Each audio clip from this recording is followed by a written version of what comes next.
Well, guys, my day is starting off on a brown note. Oh man. So the latest in my trucking adventures. My company sent me to an Amazon facility for a drop and hook, and I could have done it last night, but I was super low on time, and it would have involved me going on to 294 on a Friday night with only 2 hours left on my clock, which it's a 20-minute drive, but you can't take chances anywhere in this area. So I was exhausted. I was like, you know what? Let me just do it in the morning. No big deal, right? Yeah. Well, the address my company has sends you to the West Guard Shack, which is not open on weekends, and there is no way to turn around.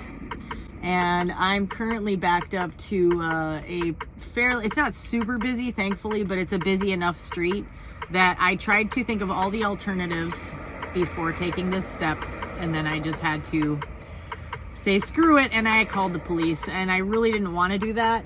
I'm trying to decide which, because if I back out the way I'm oriented now, it's going to be a blind back on top of backing into the street.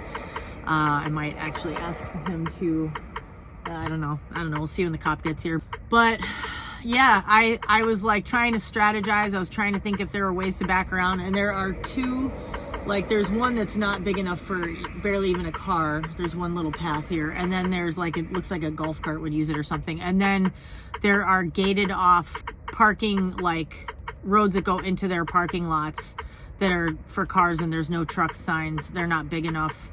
There's no way for me to get myself turned around. There's just not enough room.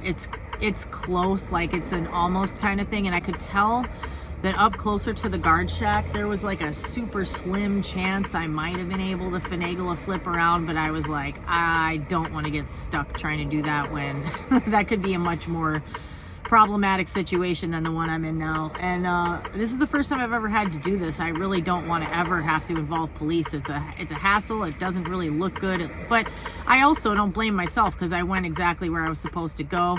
However, this is an example of why you have to check driver notes.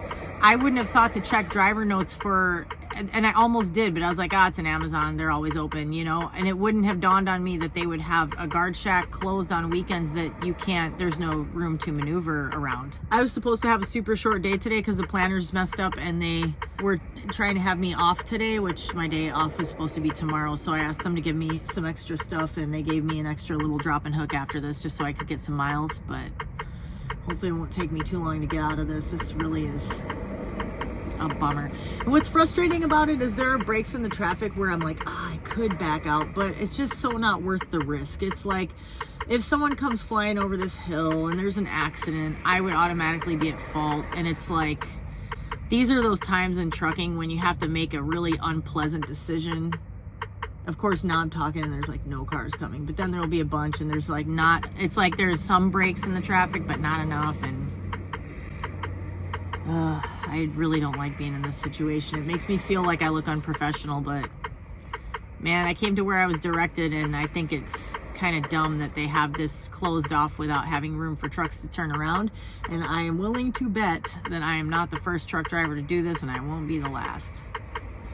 So I want to take a moment to show you guys something really important, and it was something that just happened the other day, and I just tried to recreate it and it worked. This is incredibly important in this time of year with cold weather. It's easier to think that you're coupled to a trailer but not be coupled to it correctly. When you have enough experience, you can hear the difference between like that solid chink sound when that's the best impression I got apparently of when the kingpin is locked in properly. But you should never ever rely just on the sound to be sure that you're coupled correctly. So let me show you what it looks like when you are not coupled correctly. So once you have a little bit of experience, even you can spot this very quickly. You see how the pin is not completely in there.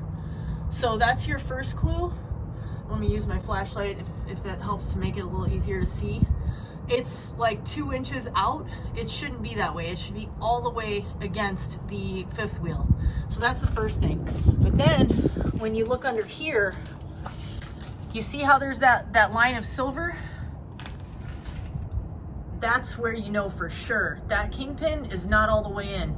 So we're gonna get back in the truck, I'm gonna turn it on, and I'm gonna back into it again, and then that should cause that to latch correctly. And I'm not doing anything until I know that that is completely secure.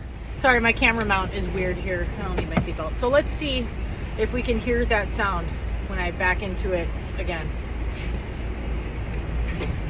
Did you hear that? It was kind of subtle, but I think it went in. Let's go check it. The last video of me showing the proper couple didn't film, so let me show you now on this next trailer that I'm picking up. All right, so there we see it's in correctly all the way. Using my flashlight, even though I don't necessarily need to. This is the part where you really need the flashlight, because you have to make sure that you don't see any of that silver. And look, even if it's sunny outside, you can't see well enough to be 100% sure. That's a really dark area. So bust out the flashlight, make sure, have that sense of security. Don't stress yourself out. Don't kill anybody. So for someone who's inexperienced, or if you're thinking about getting into trucking or whatever it is, what I just showed you is the difference between life and death. That is the difference between making sure that your trailer stays connected to your tractor when you're on the road, and that you don't drop the trailer. You know, not that I really need to paint a picture, but just in case it doesn't make sense to somebody, like what that is the one point at which the tractor and trailer stay connected. It's so crazy to me. It's so amazing to me that something that weighs that much could be held in place in just one point like that, but that's the way it works. So imagine you're going down the road and you're doing even 30 miles an hour, but you're towing this trailer that weighs something like 60 something pounds, or 70, close to 70 pounds. And there's a car behind you, and the height of the driver is right around the bottom of this trailer. And this trailer is suddenly dropped, and it's coming at the driver, who's maybe also doing 25 or 30 miles an hour, as an example, because let's say you just pulled away from a place, so you haven't really picked up speed yet, but that kingpin isn't properly secured all the way. It's just almost there. That trailer comes at that person with that much weight, and it's not just that someone's gonna die. It's that someone's gonna die a grisly death, like a closed casket kind of death. And I'm sorry to be graphic about it, but it's just something that you can never overlook. You always have to stop and look. If you're not taking out a flashlight when you're coupling to a trailer, you're doing it wrong. You need to get out a flashlight and look at it every single time and assume that there's a chance that it's not properly connected, because it takes 2 seconds and it's the difference between life and death. And that's all the drama I'm going to give you for today. So I'm glad I was able to show you that. I've been wanting to. Look at that. I set up one of my tripods. I really need to get on my game when it comes to making video. I have the capacity now to have 2 GoPros going and do videos while I'm driving and stuff like that, which I want to do in a really particular way, because I care a lot about not being distracted while I'm driving, which is obviously essential. And different people have different abilities to do things, you know, mentally. So anyway, I'm really glad I made the decision to call the police earlier when I was at that delivery. So I was at a huge warehouse where I had no reason to think that I shouldn't have pulled in where I did. And normally, for those of you who don't know, most of you who drive probably would kind of understand where I'm coming from and why I'm not beating myself up at all about this. This could have happened to anybody. At most of those big warehouses, there's always a way to turn around, you know, because they have constant truck traffic. So they are set up in a way that enables you to flip around if you have to. And normally, if you went in the wrong way, if you went into the wrong entrance and there's a guard shack there, there's going to be a guard there to open the gate, let you flip around and go out, right? I've done that a few times when I went to the wrong entrance or next door to where I was supposed to be or something like that. It's easy to do in these industrial areas where there's like warehouses all situated next to each other, and sometimes the signage is completely confusing, which actually was another thing that happened at this spot. Yeah, I had no reason to think that I would have an issue. And I pull up to this guard shack and there's nobody there, and there's a phone number and the phone number doesn't work. And then I look in the app, which I should have looked at sooner, with the driver notes, and the driver notes say, don't go in the west guard shack after hours, go to the east one. I should have looked at those notes ahead of time, but because of the company I was going to, I just didn't. I was like, oh, this will be easy. So yeah, there was no way to back out, or there was no way to turn around, and to back out I would have had to back out onto a busy street. And part of the reason why I hesitated there too is even though there were lulls in the traffic that made me think maybe it would be okay to do it, but no, because it was at the bottom of a long hill, not a crazy blind spot, but it was a hill. So there could be someone flying over that hill as I'm backing out. Also, there was an island, a small island to the left of my truck. I should have shown you guys some video of this, but that was making it a little more difficult to back out because it was like a narrow turn in like this that I had to then back out of. And on this side, there's this little triangular island that ended up kind of blocking my steer tires as I was trying to back out. And I got a little stuck on that, had to adjust myself a few times. And that was with a police officer blocking traffic, and the traffic was starting to pile up. He blocked that whole direction. So I was like, oh crap, and it's coming right off 294 onto a fairly major street, like a 3-lane road. So I had to pull forward a few times and adjust myself. But one thing that I'm kind of proud of is that now that I've been driving for a little while, when there's a situation like that embarrassment can be a thing, I don't get very embarrassed. I mean, there's a little part of me that's like, people are waiting and I don't like it, but I hope this happens for a lot of other drivers too. I imagine it probably does. Your ego kind of takes a back seat to your concern for doing something the right way and doing it safely. And that takes a little bit of time. Like if I was a newer driver, I'm sure I would have gotten a lot more nervous, but it's like I actually get really calm and I just take my time and do what I have to do because people can wait. But the important thing is nobody got hurt. And I'm really glad I made that decision instead of being impulsive and being like, oh, I can do it. Because once I did it and realized I had to pull forward a few times and it took me a little bit longer than I anticipated that it would, I was so thankful that this police officer was keeping anybody from trying to proceed and potentially running into my truck, you know? Because you know how cars are, they're going to try to zip around you and they're like, oh, it's fine. But no, it's like, no, man, I can't see you. And I would feel terrible if I hurt anybody or anything like that. So that's how that all went. And then what was funny was I went to what turned out to be the appropriate guard shack, and the signage, their signage could not have been more confusing. And again, one of the things, okay, this is a side note. One of the things that I've learned about myself that I like is that I used to really beat myself up for making mistakes, or like making a mistake where I misread a sign or something.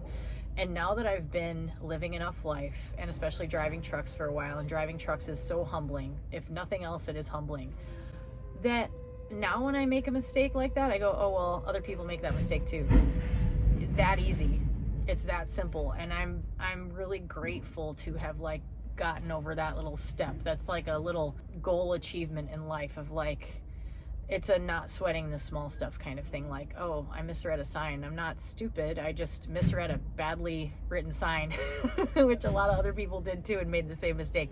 So I ended up doing another lap because I didn't want to pull in and have to do some weird back out again. So just to be on the safe side, I drove around. I got back on 294 and came back around, and like I was like, okay, good times. Anyway. It's a really beautiful day. It's a little cool, but not too cold. And I'm going to do a little cleaning of my truck while they finish this unload. These unloads usually take a while because it's that insulation that they stack and they're all crazy, and it takes them a lot longer to unload it as a consequence. So I'm going to use it as time to clean my truck. I love cleaning my truck on a sunny Saturday.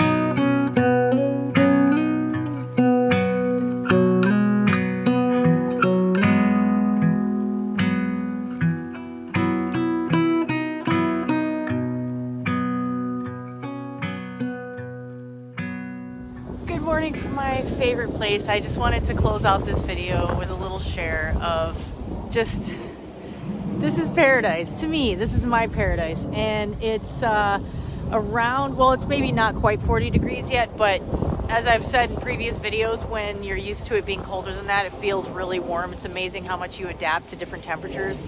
I feel like there's grease on my camera. Let me just Is that better?